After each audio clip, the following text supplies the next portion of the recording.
네, 오늘은 카피라이터, 유명한 카피라이터시죠? 예. 신말님, 지금은 아마 들리실 거예요. 네, 안녕하세요, 화다님. 네, 카피라이터로 유명한 정철 작가님의 책, 카피책을 오늘은 함께 보려고 합니다, 여러분. 네, 굉장히 유명한 카피라이터시고, 사실 우리가 카피를 쓰지는 않더라도, 뭐랄까요? 그러니까 우리가 일반적으로 글을 쓸 때 어떻게 하면 글을 효과적으로 쓸 수 있는지에 대해서 사실 카피라이터가 가진 그런 어떤 능력들이 또 있는 것 같습니다. 그러니까 같은 글을 써도 사실 카피라이터가 만지면 좀 달라지잖아요. 굉장히 압축적이고 매력적인 글을 쓰시는데 그런 내용들을 함께 배워보면 유익할 것 같아서 그 내용 중에 일부를 가져왔습니다. 네. 카피책은 정철 작가님이 쓰셨고요. 작년에 개정판이 나왔네요. 네. 네, 개정판을 기준으로 얘기해 보도록 하겠습니다.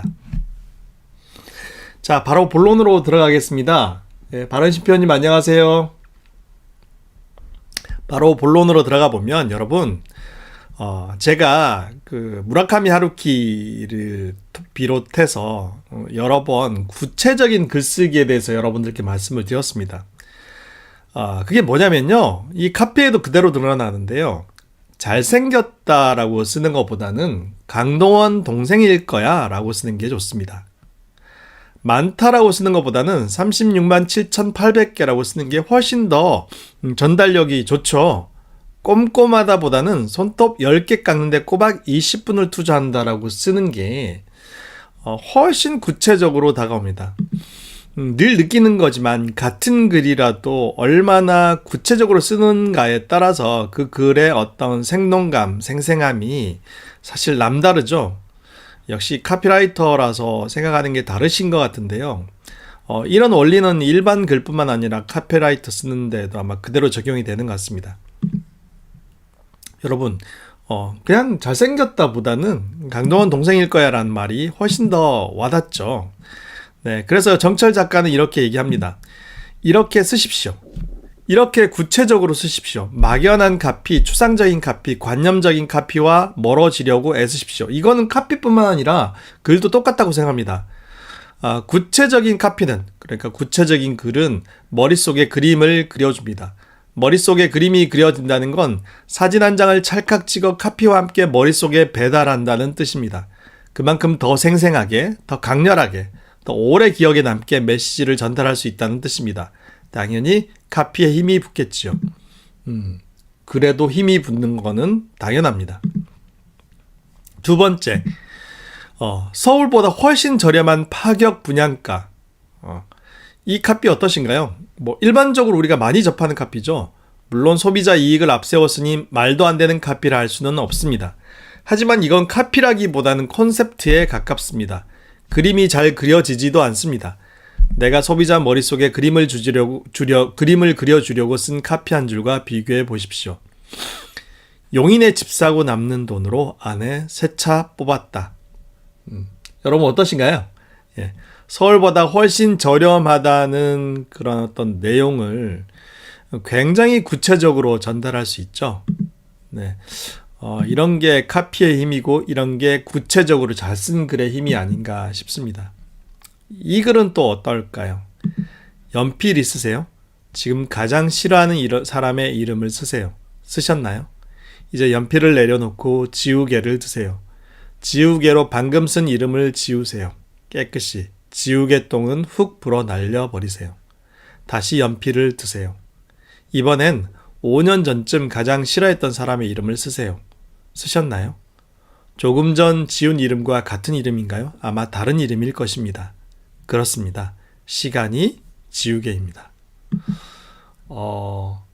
일단 그림이 그려지고요. 무슨 말을 하는지가 훨씬 더 가슴에 와닿습니다.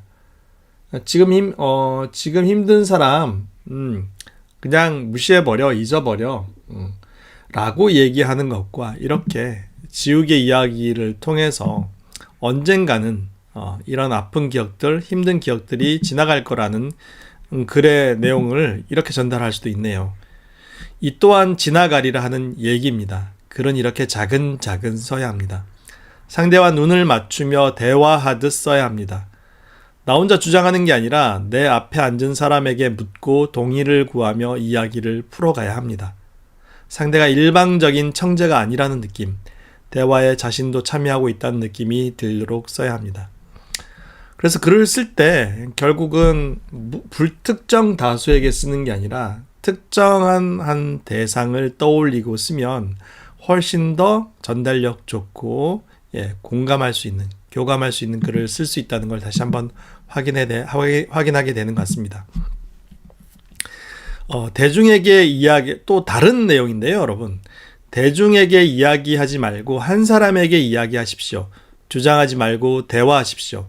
강요하지 말고 공감을 찾아 던지십시오. 공감을 무기로 설득하십시오. 이야기는 당신이 하고 있지만 오히려 당신이 그 사람 이야기를 들어주고 있다는 느낌이 들게 하십시오. 숲이라는 짧은 글을 덧붙입니다. 자, 이런 내용에 기반해서 이 정철 작가, 정철 카피라이터는 어떻게 썼을까요? 숲을 보려면 숲을 보지 마세요. 숲을 보지 말고 나무 하나하나를 보세요. 나무 하나하나의 사연을 더한 것이 숲입니다. 사람들을 알고 싶으면 사람들을 만나지 마세요.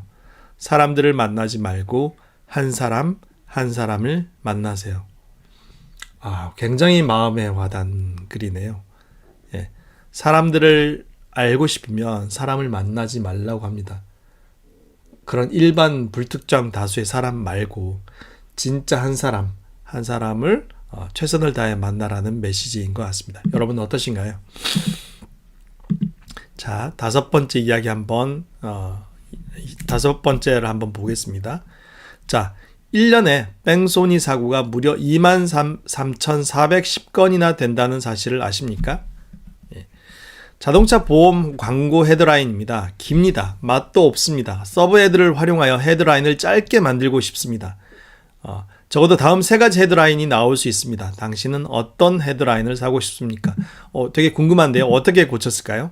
1년에 뺑소니 사고가 무려 23,410건이나 된다는 사실 아십니까? 좀 길죠, 카피치고는. 이걸 이렇게 고칠 수 있습니다. 아십니까? 1년에 뺑소니 사고가 무려 23,410건이나 된다는 사실을. 또 다른 카피입니다. 1년에 뺑소니 사고가 무려 23,410건이나 된다는 사실을 아십니까? 헤드와 서브를 나눴습니다. 헤드, 무려 23,410건. 서브, 1년에 뺑소니 사고가 이렇게 많이 일어난다는 사실을 아십니까? 저도 몇 번 말씀을 드렸던 것 같아요. 긴 글일수록 짧게 끊어서 쓰면 리듬감이 살아납니다. 우리말 특유의 리듬감이 살아나면 긴 글도 훨씬 더 전달력 있게 효과적으로 전달할 수 있습니다. 그 내용을 이 카피들이 보여주고 있는 것 같고요. 더하십시오, 빼십시오, 곱하십시오, 나누십시오. 똑같은 발상에서 나온 똑같은 메시지가 전혀 다른 맛을 안겨줍니다. 사칙에 더해 미분, 적분까지 활용하여 더 깊은 맛을 내고 싶다면 그렇게 하십시오. 내 레시피는 아직 거기까지 미치지 못했습니다. 기회입니다. 당신이 발견하십시오. 앞선 글은 아마 나누기라고 할 수 있겠죠? 긴 글을 나눠서. 그래서 어떨 때는 하나를 더하고, 어떨 때는 하나를 빼고, 어떨 때는 반복해서 이야기하고. 사실 이런 내용이 지금 방금 읽어드린 내용이 곱하는 것일 수도 있겠네요. 더하는 것일 수도 있고. 보세요. 사칙에 더해 미분, 적분까지 활용하여 더 깊은 맛을 내고 싶다면 그렇게 하십시오. 사칙, 미분, 적분 이런 유사한 용어들이 반복이 되면서 훨씬 더 리듬감도 살고 전달력 있게 글이 쓰여진 것 같습니다. 이런 스킬들을 우리도 배울 수 있다면 아마 훨씬 더 맛깔나는 글들을 쓸 수 있을 것 같아요. 자, 마지막입니다. 반값 등록금이 이슈가 된 적이 있습니다. 유력 대통령 후보 2명 모두 이를 공약했지만 선거가 끝나고 이는 지켜지지 않았습니다. 학생들은 분노했습니다. 연일 광화문에 모여 집회를 했습니다. 나는 그들을 응원했습니다. 그들이 집회 현장에서 사용할 피켓을 만들어 주었습니다. 피켓엔 이런 카피가 적혀 있었습니다. 카피, 반갑습니다. 여러분, 이게 무슨 말이냐면요.